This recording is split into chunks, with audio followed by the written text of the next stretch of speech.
From Nevada, Ms. Lee. Thank you, Mr. Chairman.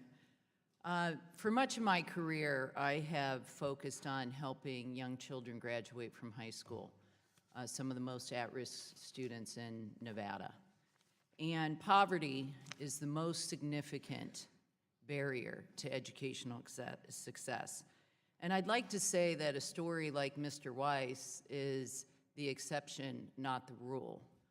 But when you think about the stress that you as a young man and your family went under having to work 2 and 3 jobs to make ends meet, then you having to pitch in and thus dropping out of high school, to me, that depicts that not only are we talking about minimum wage, but we're talking about a lost opportunity cost.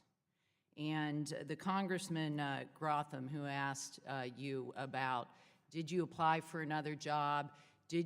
Well, a lot of jobs that are higher paying require additional training, and if I recall, you basically said there were weeks on end where you had days where you did not have a day off. Is that correct? So I think we need to take note of the lost opportunity cost of not increasing a minimum wage here. So I want to thank you for the courage that you had in giving that testimony. I think it was incredibly important.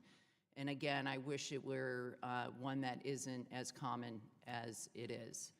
And I now want to ask Dr. Zipperer a question with respect to that. Can you, looking at these barriers in youth, I'm hoping that you can inform us what the impact of increasing the minimum wage will have on children in our country. Thank you for the question. My colleague David Cooper at the Economic Policy Institute has recently conducted an analysis showing the benefits of raising the minimum wage to $15 by 2024. And in particular, raising the minimum wage to that level by 2024 would raise the wages of parents of nearly 14 million children. That's nearly 1/5 of all U.S. children would have a parent that experienced a minimum wage increase. Great, thank you. Mr. Chairman, I request unanimous consent to offer this letter into the record from First Focus Campaign for Children, explaining the economic impact of increasing the minimum wage on children in our country. Without objection. Mr. Zipper, or Dr. Zipper, I have another questioning. There's this fear-mongering about the notion of workers losing their jobs because of an increase. Can you tell us how or why this notion of job loss is misleading?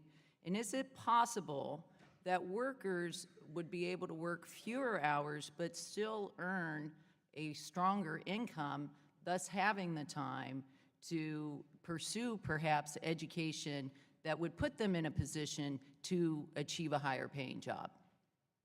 Thank you for the question. Yes, I think there are 3 ways in which this phrase job loss is misleading when we're talking about the minimum wage. First is that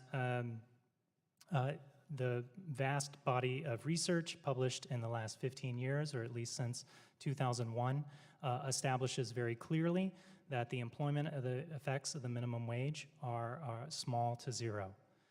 That's the average study in that literature. And I would argue, in my judgment, the best studies also strengthen that conclusion, finding little negative employment effects of the minimum wage. So that's the first way in which job loss is misleadingly characterizes the consequences of the minimum wage. The second reason is that even studies that either find or assume that there is going to be job loss, typically the benefits to workers outweigh the job loss that those workers experience. So just looking at it from terms of cost and benefits, raising the minimum wage still has benefits that outweigh the cost. The third point, and the reason why job loss is a misleading phrase applied to the minimum wage, is that just as you indicated at the end of your question, if there is some reduction in the number of hours worked by workers, which I don't necessarily subscribe to, but if that is the case, workers can still earn more over the course of the year because they are earning a higher wage and therefore be better off. And perhaps spend time with your family as well.